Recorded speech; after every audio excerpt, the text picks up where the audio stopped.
Thanks, Jeff. Thanks, Heather. Thanks, Steve. Some great guidance and insights there. But what's it actually like to be targeted by cyber criminals? How do you go about making decisions in that environment? Who do you involve? What are the first steps you take? We're really fortunate today in having two speakers who are going to address that topic. I'd like now to welcome up Maria Thompson, who's the Chief Risk Officer of North Carolina, and Roy Hadley from Adams and Reese. Thank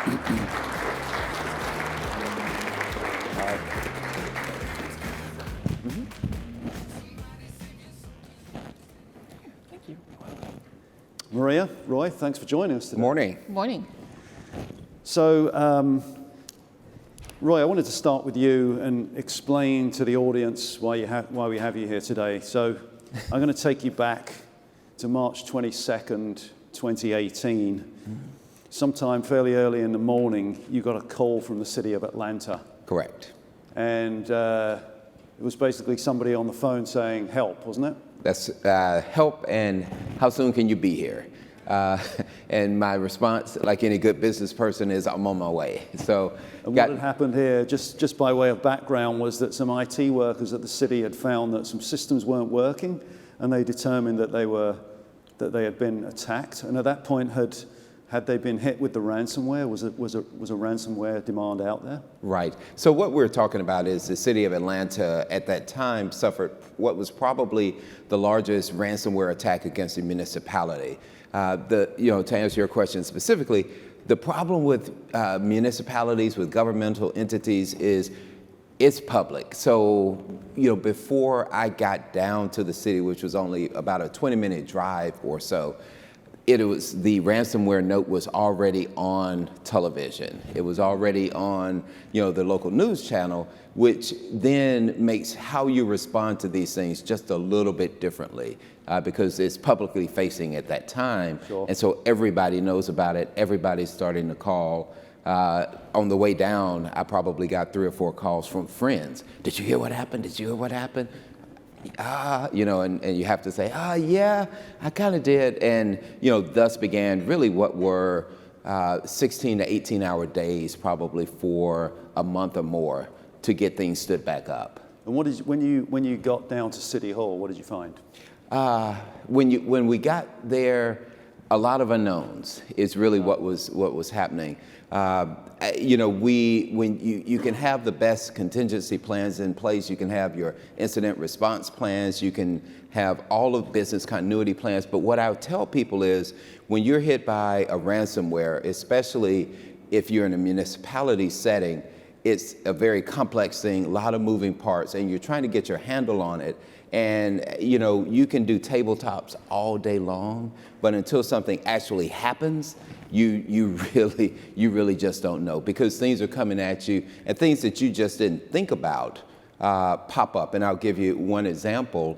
We got word from the police department, and we'll talk about some things that you can be doing and thinking about in your respective organizations, but we got word from the police department that they couldn't write tickets because, now police vehicles are all automated. And so it's like, okay, how do we deal with that? And how do we deal with all those things that are just popping up that really aren't in your incident response plan? And so, the one thing I'll say about the incident response plans is you have to make them fluid. You have to make them so that they anticipate the unanticipated. So I know the gentleman asked earlier about COVID-19 and how do you respond to COVID-19.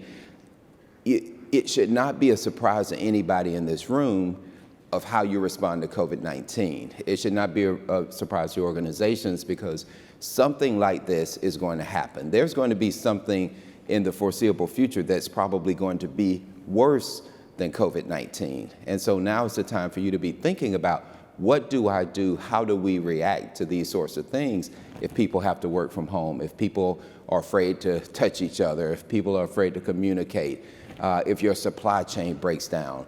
All of those things, even though we don't think of them as cyber related, they are. And so we have to be anticipating from a cyber security standpoint and a data governance standpoint, how are we going to deal with those things, those unknowns? Because the one thing that I can guarantee you is something else like this will happen in probably the nearer future than the faraway future. So the first few days of dealing with the cyber attack in Atlanta, what were some of the decisions that had to be made? Who was involved? Right. So, you know, we were very fortunate in Atlanta in that we had good leadership. The mayor, you know, I was looking at something, and excuse me, I'm a Georgia fan, but I was looking at this clip from Ed Ogeron around with LSU and how he rose to national prominence and won the ultimate championship. And what he said was, I got good people, put the right people in place, and then I got out of the way. And, you know, so we had good leadership in that sense, in that we brought in the right people and let them do their jobs.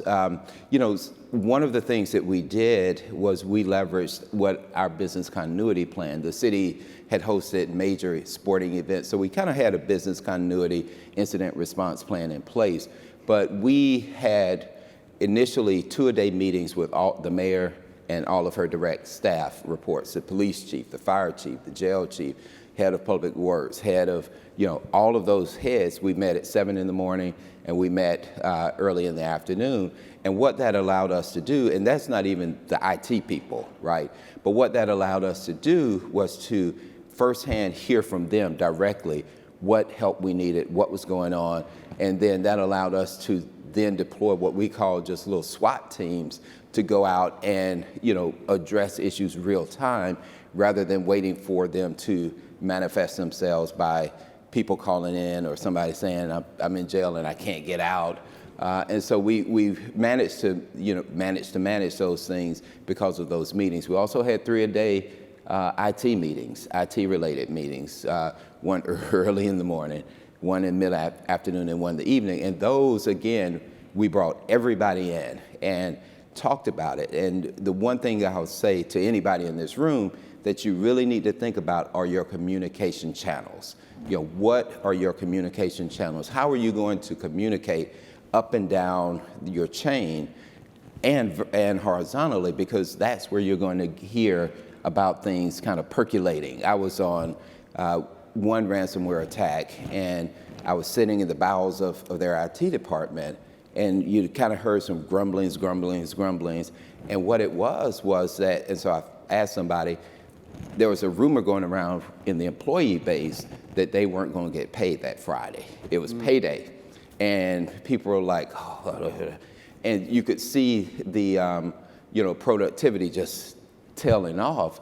And so we were able to quickly identify that problem or perceived problem, and the CEO sent out a note to everybody that said, hey, look, I understand there's concern about getting paid. We've put in place a mechanism if we need to manually cut checks, and I'm prepared to sign those checks. You will get paid Friday.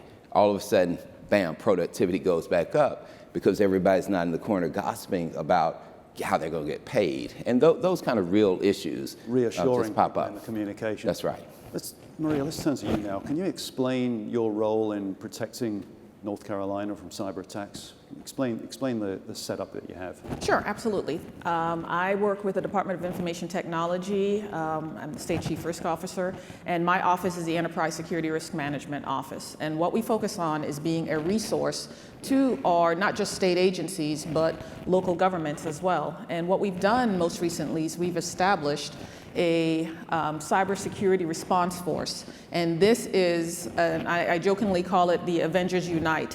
Whenever the red button gets hit, the bat phone rings, we assemble this group of folks that is comprised of DIT, which is my office, the Department of Information Technology, our National Guard cybersecurity team, our local, I'm going to spit out a bunch of acronyms for you, so please forgive me. NCLGISA, which is the North Carolina Local Government Information Systems Association. They have an IT strike team that's made up of really well-trained individuals within the local counties that help each other, support each other. And we also pull in our federal partners as well, our FBI, to help us to assess the situation. So whenever an incident happens, we get everyone on the call, especially the impacted parties. We do a scoping call, we figure out what is going on, what we need to do, what what type of resources that they need. And we also work heavily with our Department of Public Safety, their emergency managers, so that we give them and we're able to bring resources as needed to the impacted parties. And just reading some of the local news articles from the state, it seems like it's just a relentless campaign by hackers. There's police departments, school districts, all kinds of bodies, municipalities that have been attacked. What's going on? So I'll tell you this, 2019 was not a good year for state and local government.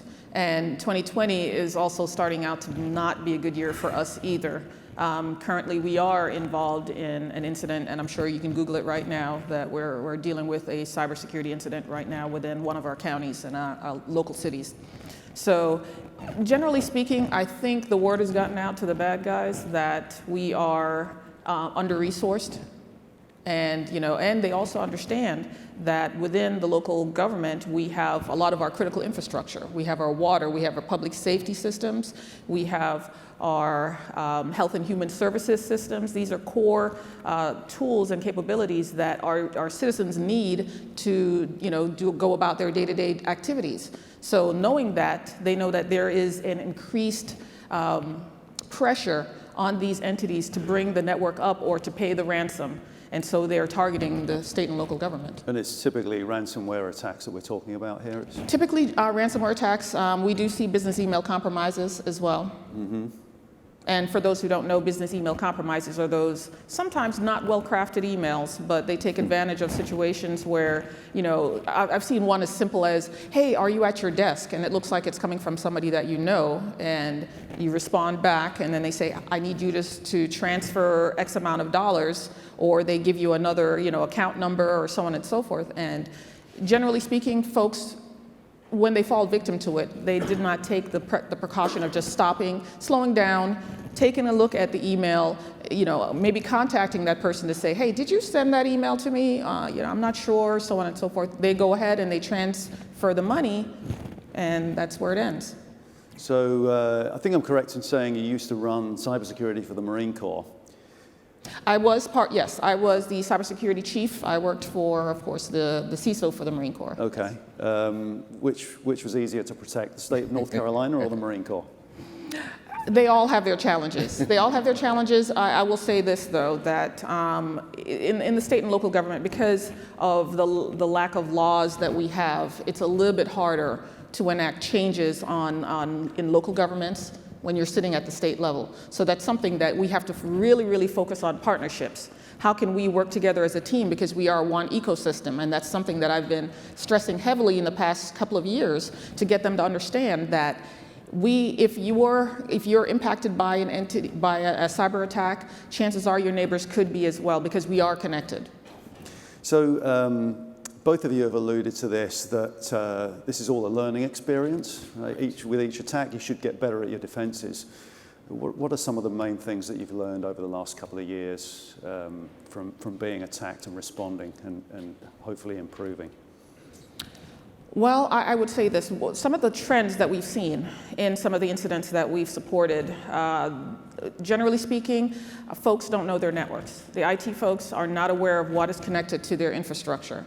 And so when we go in to support them, you lose a lot of daylight hours trying to assess what firewalls are in place, what rules are in place, what is connected. Again, knowing that it would be core and key in making sure that you're better prepared. Also knowing who's connected to you. We stress to these entities that when you, for example, if you're at a city level, what are the critical infrastructure systems that are connected to your network? Who do you need to call? And don't just focus on your organization as a whole. Think about all those interconnections that you may have. Test your incident response plan, or even have an incident response plan. That's the first thing. Make sure that it is something that is viable, that you have an understanding of who needs to be on first when something goes wrong. And I would agree with that. I think, your incident response plan, your business continuity plans, the problem that I see when I go out a lot of times is that people have plans. They've been sitting in a binder on their shelf and really have never pulled them off, never have really critically looked at them, and never really looked at how they relate to the other things. So, you may have a cybersecurity plan, response plan, but how does that relate to the business continuity plan for your organization as a whole? Those are the kinds of things that you have to look at on the front end and really test. Again, I think people have a false sense of security sometimes and say, oh, we did, a tabletop, or we did 2 tabletops. When we were getting ready in the city of Atlanta for the Super Bowl, we probably did 30, 40 tabletops, in that span with hundreds of people in the room, really working through kind of how do you do things, who do you call? One of the things that I often ask people is, okay, you've got your phone tree, you've got who you're supposed to call. What if your phone doesn't work? Do you have those numbers? How many of you have the phone numbers of the people you're supposed to call written down somewhere? I would venture to say 10%, if that, of the people in this room, because even in our cyber security response plans, we're still in a lot of ways relying on technology and cybersecurity. And as you said, one of the things that, that whole network map, one of the best practices that we've started to implement with people I work with is a printed copy of your network map, just so you understand and can readily say to somebody that's coming to help, where do I, what does your network look like? And again, what's connected to your network? We've been in situations where we have to deploy sensors on networks that have been impacted, and every day the number of connected devices just keeps going up and up and up and up and up for weeks on end. Sometimes it never stops, because you'll have some users that have devices that are not on, and then they turn them on and hook them up. And if you don't know what you're dealing with, it's very difficult to deal with it. So on the front end, you really do have to use your imagination and say, okay, let's just say everything goes to hell in a handbasket, and I cannot get online, I cannot access anything, which sometimes is the case. What do I do now? How do I deal with that? How do I reach the team members that I need to reach right now to deal with this thing? One thing, go ahead, Maria. I was just going to add, there's something that I forgot to mention, your vendors, your vendor partners. Understand which vendors that you have that can support you. I will tell you this, when something happens, generally speaking, all the vendors come swarming in. And so you have to be prepared to be able to manage that. They come swarming in to try and sell you more. To try to sell more things. And what we're seeing too, in a lot of these environments, folks have tools, they have the capabilities, they're just not monitoring them. Because once they start teasing through the logs and going back, as far as a year or whatever, there's been indicators of compromise that's been there. It's just that no one's been looking at them. So selling new tools and new capabilities to an organization that's already under-resourced is not necessarily the best idea.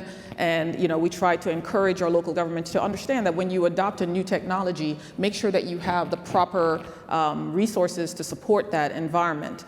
Also, in your contracts, when we speak about business continuity, make sure that you have a contract with a business partner or whoever, that if your environment gets completely corrupted by ransomware and you need to have specific business elements back up fast, that you're able to do emergency procurements. If you need 100 laptops that have a specific baseline, you can already have those contracts in place so that you're able to quickly get those and start, as you establish your clean, dirty network, you have a set of clean laptops that can, continue your business. Seems like great advice. And before we roll away from business vendors and partners, because I'll forget if I don't say it now, I'm at that age. But, one thing that I'll say to you about your vendors, a couple of things. One is, contractually, you need to make sure that they understand or that you understand their cybersecurity posture. And not only contractually, it needs to be in the contract, yes, but you also actually need to understand their cybersecurity posture. You need to do your due diligence now on the front end with those partners and those vendors, because that's going to be a vulnerability for you. If they have an issue, you have an issue. I guess about a week ago now, in the legal community, a large provider of services, the e-discovery services, those sorts of things, was hit by a ransomware attack. All of a sudden now, everybody's scrambling to say, okay, the depositions that I took, all the information from clients that are, that they had, has it been compromised? And so you just need to understand that. And then secondly, for those critical partners, like you said, you need to understand if something happens, what is their capability? So are you bringing your major vendor partners in when you have these tabletop exercises? Are you working with them before something happens so they understand what their role is going to be and you understand what their role is going to be and everybody is prepared to fulfill those roles? Because the last thing you want to have happen is for you to say, okay, my major backup vendor, if it all goes downhill, they can provide these backups. Well, they may not be able to, or they may not be able to in the time frame you thought they were. So, it's not just about signing a contract and having vendors ready to go. It's about really understanding what their capabilities are, what you're asking them to do, and can they do it, and can you all work together in a crisis situation to get whatever it is done. Roy, you talked earlier about working 18-hour days. Maria, you talked about resources being stretched. Can you address the human issue here? If you're dealing with a small municipality that's had its systems locked down by a hacker, how do you keep people motivated? How do you stop them from burning out or just losing their heads? First thing you tell them, you're going to pay them on Friday. That sounds important. That'll go a long ways towards keeping them motivated. Let me just say, I think the biggest thing about it is you have to have that contingency in your plans, in your planning, because we're talking. Everybody's kind of in a tizzy right now about COVID-19 and what about if everybody has to work from home, they can't come in. Those are the kinds of things that you ought to be thinking about, just like if people are working 18-hour days, how are we going to manage that? And in a very complex incident response, you have to look at it as a marathon and not a sprint. And so you don't want to run your people, in the 100-yard dash, and you tell them, oh, I'm talking about 100 yards, but in the 100-meter dash, and burn them out. You've got to think about it. So there will be people that get sick, that have the flu, can't come in. There will be people that, their parents are elderly and they have to care for them at some point, have children, what are they going to do with those? And so those are the kinds of things you need, what's your plan B? And sometimes plan C and plan D going to be around your people. Those are the things that you need to be thinking about now and not, once something happens. I would say remove the element of shame, because nothing is more demoralizing than you're already hacked or have been a victim of ransomware and someone is pointing the finger at you. It happens, and that's something that we've been working hard with especially our state and local partners to get them to understand that if it's happening to the Fortune 100 companies out there that have a lot of money and resources thrown at them, and you are under-resourced and you're doing the best that you can to provide these services for the citizens, then it's going to happen to anybody. It can happen to anyone. So remove that element of shame, give them that top cover that allows them the flexibility to recover the environment in a safe and secure manner. Because generally speaking, what we see is that the business managers, the business owners are putting a lot of pressure on the IT staff to get the business up. And one of the things that I've been discussing with my team is how do we get them to change that mindset from, that the general IT mindset is we will bring the network back up if something happened and we will do root cause analysis after. Well, in cyber, you have to do the root cause analysis before you bring the network back up. And so it's a flipping of the mindset to get them to understand that, yes, you may lose a week of forensics that need to be done ahead of time before you bring the environment up. You can't just start bringing the network up because you risk reinfection. And that is key, because we will see that constantly, and we all know that once you've been a victim of ransomware, you have a higher risk of becoming a victim again. Start getting your questions ready. We'll be opening that up in a moment. But I have one more for Maria and Roy, which is paying the ransom. So it's always an active discussion at these conferences that we do. in the case of Atlanta, I think the hackers were asking for 51,000 in It's Bitcoin. cheap. now, in retrospect, that was cheap. And now it's cost the city a lot more than that to remediate the breach, hasn't it? So It why not has just pay the ransom and be done with it? A few things. One is, the Mayor Bottoms, we were fortunate because we got direction from the get-go. What she said was, we're not going to pay the ransom. I do not reward criminality, period. So we're just going to deal with whatever we have to deal with. And so what I would always say to people is, when you pay a ransom, you still haven't fixed the problem. So whatever, the analogy I give is, you're at home, your lock on your front door or, the side door is broken. People come in, they steal all your stuff and say, hey, look, I'll give it back if you give me $51,000. Okay, I can give them the $51,000. They put my stuff back in the house. That side lock is still broken, right? And what happens is when people see that you've paid the ransom, they know that you still haven't fixed whatever issue that is that allowed the person to get in there to begin with. And so the bad guys read the newspaper. I mean, they don't read the newspaper, but they read it online.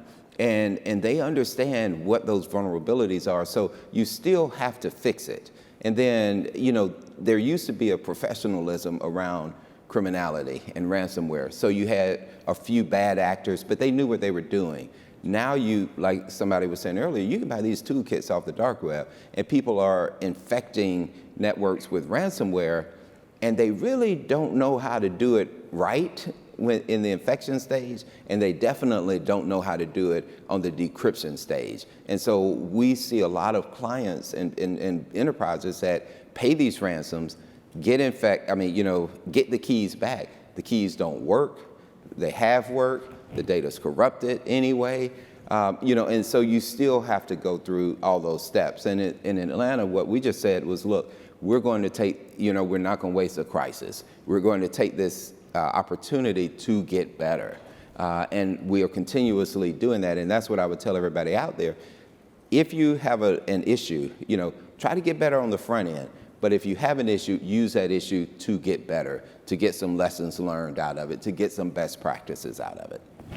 I think he covered everything that I was basically going to say. I mean, from my military background, one of the things I always say is we don't negotiate with terrorists. So I believe that if you pay the ransomware, you're just feeding the beast. Right. And it will not go away. So we just need to take that united front and make that, it's a hard decision to make. It is a hard decision to make. And given the statistics, over 60% of small businesses cannot recover from ransomware.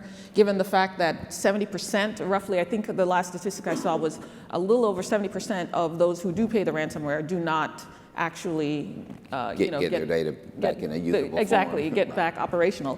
So, right. You're playing those odds. And one little tidbit I do want to throw out for everybody is don't take your eye off the ball. Ransomware is big right now. Everybody's talking about it because it's crippling. But don't take your eye off the ball on those other things, because there's still bad guys out there who don't want to lock up your data. They just want to steal it. They want to steal that research and development stuff that you've done. They want to steal those customer lists. They want to steal all of that intellectual property that you have sitting on your network, not as visible, obviously, as a ransomware attack, but still there, still an insidious problem. And so, again, we have to look at this thing holistically. And so I just caution everybody, because, ransomware, that's what you hear. But there are so many other threats out there that you need to be considering from a network and cybersecurity and data management perspective, to just don't take your eye off the ball. Absolutely. Questions Cyber from hygiene. the audience? Anybody? Could we get a microphone at the front here, please?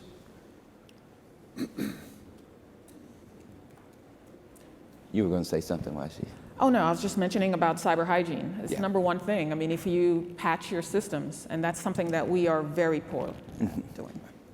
Mary Rasmussen from Virtual CSO. First, I'd like to say congratulations to Tracy Dokes for getting her CIO role, well I will let her deserved. know. And then also, I think about what's happened with all of these different problems, like with Atlanta. And I'm very familiar with Clint Walker, who I know was there in Atlanta. He's the cybersecurity advisor for DHS. And for those of you who don't know, he's the guy for basically the entire Southeast. And he's also supposed to do all the pen testing assessments for small and medium-sized businesses that ask for help.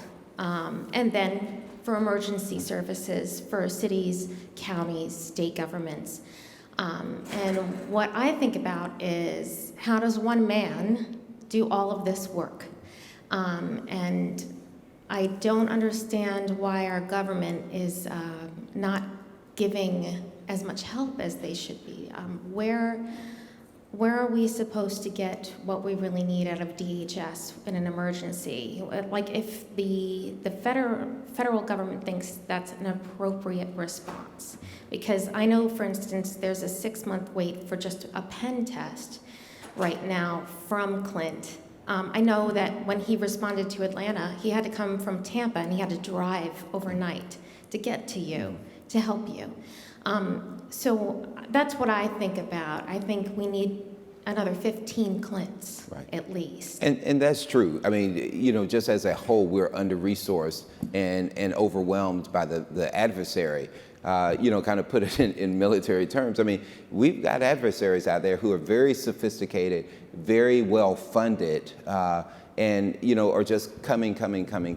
They have their imagination hats on all day long. They're working on this thing. The federal government, and this is not a political statement, it's just difficult to get things done at the federal level right now.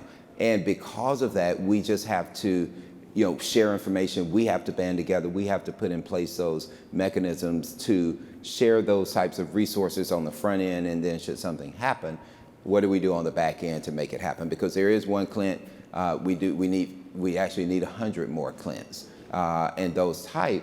But until that, the cavalry gets here, sometimes we're the Texas Rangers. It's one riot, one ranger, and that's just the way it is. Maria? I think, to echo what you stated, but the message is getting up there. Yeah. It is. I know that they are definitely, right now, they're working on hiring and deploying more CSA, cybersecurity advisors, to the different states. And right now, there are 3 bills that are floating out there for state and local government assistance in cybersecurity. So the word is getting out there. I think it's just taking long because we're all dipping into the same pool of resources for, cybersecurity specialists.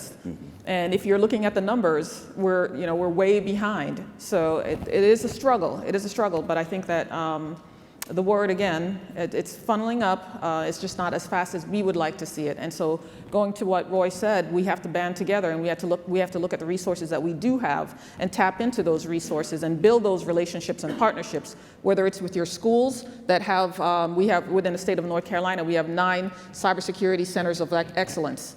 You may not know this, and these are DHS schools that we need to tap into because they have talented individuals that we are missing the mark. We're not building that pipeline into our organizations.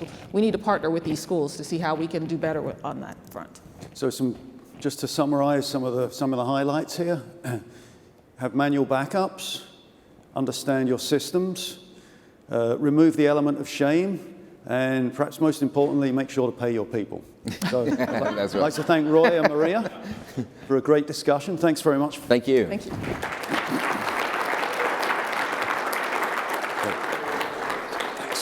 Should we be shaking hands?